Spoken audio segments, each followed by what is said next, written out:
আসসালামু আলাইকুম। সংবাদে আপনাদের সবাইকে স্বাগতম জানাচ্ছি আমি নুসরাত। শুরুতেই সংবাদ শিরোনাম। হদির খুনিকে বাঁচাতে কি মুসাব্বিরকে হত্যা, যে গোপন তথ্যের জন্য কিলিং মিশন পরিকল্পনা। বিদেশে ১৫ লাখ টাকায় ভাড়া করা হয় কিলার, যে কারণে জীবিত উদ্ধার করা যাবে না হদির খুনিকে। বেরিয়ে আসলো চাঞ্চল্যকর তথ্য। এতক্ষণ শুনছিলেন সংবাদ শিরোনাম, এখন জানাবো বিস্তারিত। চমকের ওপর চমক, যেন কেঁচো ঘুরতে গিয়ে সাপ বেরিয়ে এলো।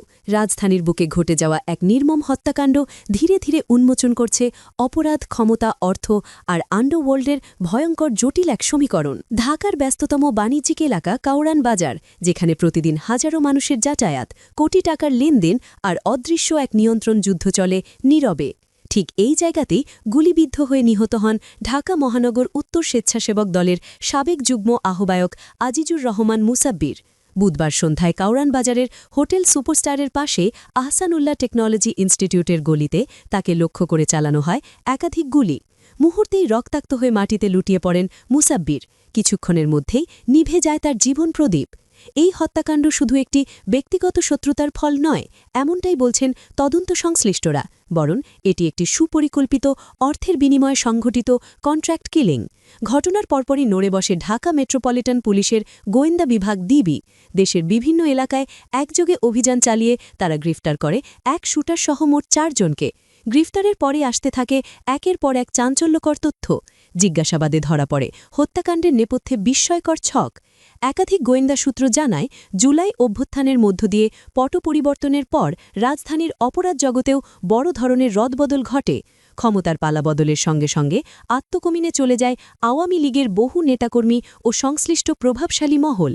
এই শূন্যতার সুযোগ নেয় নতুন কিছু গোষ্ঠী। কাউরান বাজারের মতো গুরুত্বপূর্ণ বাণিজ্যিক এলাকাগুলোর নিয়ন্ত্রণ দখলের প্রতিযোগিতা শুরু হয়। এই প্রেক্ষাপটের সামনে আসেন আজিজুর রহমান মুসাব্বির।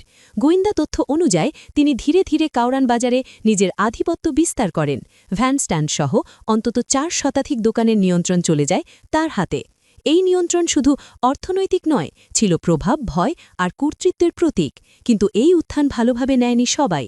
নিজের দলের ভেতর থেকেই আপত্তি ওঠে, অভিযোগ ওঠে অবৈধ নিয়ন্ত্রণ ও শৃঙ্খলা ভঙ্গের। এক পর্যায়ে দলীয় সিদ্ধান্তে মুসাব্বিরকে বহিষ্কার করা হয়।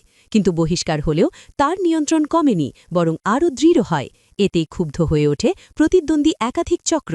তদন্তে উঠে এসেছে, এই চক্রগুলোর একটি যোগাযোগ স্থাপন করে কারামুক্ত এক শীর্ষ সন্ত্রাসীর সঙ্গে, যিনি বর্তমানে বিদেশে অবস্থান করছেন। ওই সন্ত্রাসী মহাখালীর বাসিন্দা, কাউরান বাজারের ব্যবসায়ী শহীদুল্লাহর ছেলে মোহাম্মদ বিল্লাল। ডিবির দাবি অনুযায়ী মুসাব্বিরকে সরিয়ে দিতে বিল্লালের সঙ্গে করা হয় একটি চুক্তি।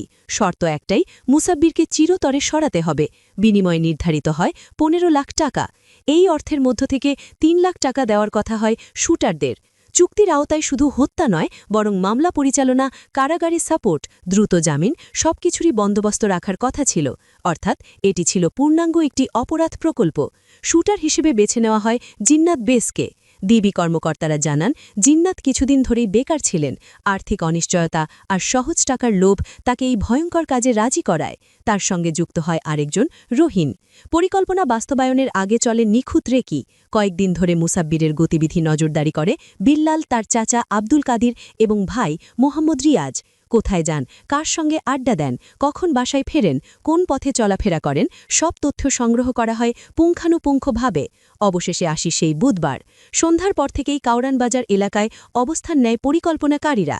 রাত ৮টা ২০ মুসাব্বির আহসানুল্লাহ টেকনোলজি ইনস্টিটিউটের পাশের গলিতে প্রবেশ করা মাত্রই মোটরসাইকেলে অপেক্ষমান জিন্নাত ও রহিম তাকে লক্ষ্য করে একের পর এক গুলি ছোড়ে। মুহূর্তেই নিশ্চিত করা হয় মৃত্যু। হত্যার পরপরই ৩ জন দ্রুত মোটরসাইকেলে করে এলাকা ত্যাগ করে। প্রথমে তারা আশ্রয় নেয় আব্দুল কাদিরের কাছে। সেখানে গিয়ে মোবাইল ফোন পরিবর্তন করা হয়, যাতে অবস্থান শনাক্ত করা না যায়। এরপর শুরু হয় একের পর এক জায়গায় পালিয়ে বেড়ানোর কৌশল। ডিবির তথ্য অনুযায়ী তারা মানিকগঞ্জ, গাজীপুর, ময়মনসিংহ, নেত্রকোনা, কিশোরগঞ্জ, ভৈরবসহ বিভিন্ন এলাকায় আত্মীয় স্বজনের বাড়িতে আত্মগোপন করে। উদ্দেশ্য একটাই, ল এনফোর্সমেন্ট বাহিনীর চোখ এড়িয়ে যাওয়া। তবে শেষ পর্যন্ত সেই চেষ্টা ব্যর্থ হয়। প্রযুক্তিগত নজরদারি, মানব গোয়েন্দা তথ্য ও সমন্বিত অভিযানে ডিবি এক এক করে গ্রেফতার করে অভিযুক্তদের। এই হত্যাকাণ্ড এখন আর শুধু একটি হত্যা মামলা নয়, এটি কাউরান বাজারের নিয়ন্ত্রণ যুদ্ধ, পট পরিবর্তনের সুযোগ নেওয়া, অপরাধ চক্র এবং অর্থের বিনিময়ে মানুষ খুনের নির্মম বাস্তবতার প্রতিচ্ছবি। তদন্ত এখনও চলমান। ডিবি বলছে, এই ঘটনার পেছনে আরও কেউ জড়িত আছে কিনা, বিদেশে থাকা মূল পরিকল্পনাকারীর ভূমিকা কতটা গভীর, সবকিছুই খতিয়ে দেখা হচ্ছে।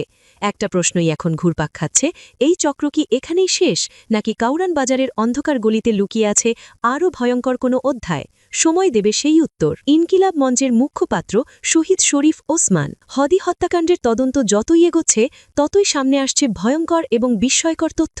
সর্বশেষ পাওয়া গোয়েন্দা তথ্য বলছে, এই মামলার মূল খুনি বা খুনিরা জীবিত অবস্থায় উদ্ধার হওয়ার সম্ভাবনা অত্যন্ত ক্ষীণ। তদন্ত সংশ্লিষ্ট একাধিক সূত্র এমন আশঙ্কার কথা প্রকাশ করেছে। গোয়েন্দা কর্মকর্তাদের ভাষ্যানুযায়ী হদি হত্যাকাণ্ডটি ছিল কোনো হঠাৎ আবেগের বহিঃপ্রকাশ নয়, বরং এটি ছিল একটি বহুস্তরীয়, সুপরিকল্পিত ও দীর্ঘদিনের প্রস্তুতির। এই পরিকল্পনার সবচেয়ে উল্লেখযোগ্য দিক হল খুনিদের ব্যবহার শেষে নিশ্চিহ্ন করার ছক। তদন্ত সংশ্লিষ্ট একটি সূত্র জানায়, হদি হত্যাকাণ্ডের পরিকল্পনায় জড়িত মূল পরিকল্পনাকারীরা শুরু থেকেই এমন লোককে শুটার হিসেবে বেছে নেয় যাদের সামাজিক অবস্থান দুর্বল, আর্থিকভাবে বিপর্যস্ত এবং আইন শৃঙ্খলা বাহিনীর সঙ্গে দীর্ঘমেয়াদী লড়াই চালানোর সক্ষমতা নেই। উদ্দেশ্য একটাই, প্রয়োজনে তাদের বলি দেওয়া। একজন গোয়েন্দা কর্মকর্তা বলেন, এই হত্যাকাণ্ডে যারা সরাসরি ট্রিগার টেনেছিস তারা আসলে পুরো নেটওয়ার্কের সবচেয়ে দুর্বল লিঙ্ক। পরিকল্পনার মধ্যেই ছিল ওরা ধরা পড়লেও যেন মুখ খোলার সুযোগ না পায়। হদি হত্যার পর খুনিরা যে পথে পালিয়েছে সেটিও তদন্তকারীদের চোখে সন্দেহজনক। সাধারণত পেশাদার অপরাধীরা দেশ ছাড়ার চেষ্টা করে বা নিরাপদ আশ্রয়ে চলে যায়, কিন্তু এখানে দেখা যায় অভিযুক্তরা এক এলাকা থেকে আরেক এলাকায় ঘুরে বেরিয়েছে। নেত্রকোনা, কিশোরগঞ্জ, ময়মনসিংহ, ভৈরবের মতো জায়গায় আত্মীয় স্বজনের বাড়িতে আশ্রয় নিয়েছে। গোয়েন্দা বিশ্লেষণে উঠে এসেছে, এটি আসলে নিরাপদ পালানোর কৌশল নয়, বরং নিয়ন্ত্রিতভাবে সময় ক্ষেপণের একটি ছক। এক পর্যায়ে তাহলে ক্রসফায়ার নয়তো অভ্যন্তরীণ দ্বন্দ্বে নিহত হবে এমন আশঙ্কাও উড়িয়ে দিচ্ছেন না তদন্তকারীরা। তদন্তে আরও জানা গেছে, হদি হত্যার মূল শুটার শুধু হত্যাকাণ্ডে অংশ নেয়নি, সে জানে কার নির্দেশে এই হত্যা, কারা অর্থ জুগিয়েছে, কারা রেকি করেছে, কারা প্রশাসনিক বা রাজনৈতিক ছায়া দেওয়ার প্রতিশ্রুতি দিয়েছিল। এই তথ্যগুলো যদি আদালতে প্রকাশ পায় তাহলে কেবল একটি হত্যা মামলা নয়, বরং একটি বড় রাজনৈতিক ও প্রশাসনিক চক্র উন্মোচিত হয়ে পড়বে। ফলে খুনিকে জীবিত রাখা অনেকের জন্যই বড় ঝুঁকি। এক গোয়েন্দা সূত্রের ভাষায়, হদির খুনি এখন আর অপরাধী নয়, সে নিজেই এক চলমান প্রমাণ। আর এই প্রমাণ বেঁচে থাকাটা অনেকের জন্যই বিপজ্জনক। বাংলাদেশের সাম্প্রতিক রাজনৈতিক হত্যাকাণ্ডগুলির ইতিহাস পর্যালোচনা করলে দেখা যায়, বহু আলোচিত মামলায় মূল শুটার বা কিলাররা রহস্যজনকভাবে বন্দুকযুদ্ধে নিহত হয়েছে, কারাগারে অসুস্থ হয়ে মারা গেছে বা নিখোঁজ হয়ে গেছে। হদি হত্যাকাণ্ডের তদন্তেও একই ধরনের আশঙ্কা তৈরি হচ্ছে। ডিবি ও অন্যান্য গোয়েন্দা সংস্থা দাবি করছে তারা সর্বোচ্চ সতর্কতার সঙ্গে কাজ করছে, তবে একই সঙ্গে তারা স্বীকার করছে এই মামলায় সময় যত গড়াচ্ছে খুনিদের জীবনের ঝুঁকিও তত বাড়ছে। এক সিনিয়র অধিকর্তা বলেন, আমাদের সবচেয়ে বড় চ্যালেঞ্জ হল খুনিকে জীবিত অবস্থায় আদালতে হাজির করা, কারণ আমরা জানি সে শুধু খুনি নয়, সে অনেক অজানা তথ্যের ভাণ্ডার। হদির খুনি কি আদৌ জীবিত ধরা পড়বে, নাকি সেও হারিয়ে যাবে বহু আলোচিত হত্যাকাণ্ডের মতোই অন্ধকার কোনো অধ্যায়? তদন্ত এগোচ্ছে, তথ্য বেরোচ্ছে, কিন্তু একই সঙ্গে বাড়ছে এই শঙ্কা যে সত্য জানার আগেই হয়তো সবচেয়ে গুরুত্বপূর্ণ সাক্ষীটি চিরতরে হারিয়ে যাবে। এই আশঙ্কাই এখন ঘুরপাক খাচ্ছে তদন্তের কেন্দ্রবিন্দুতে।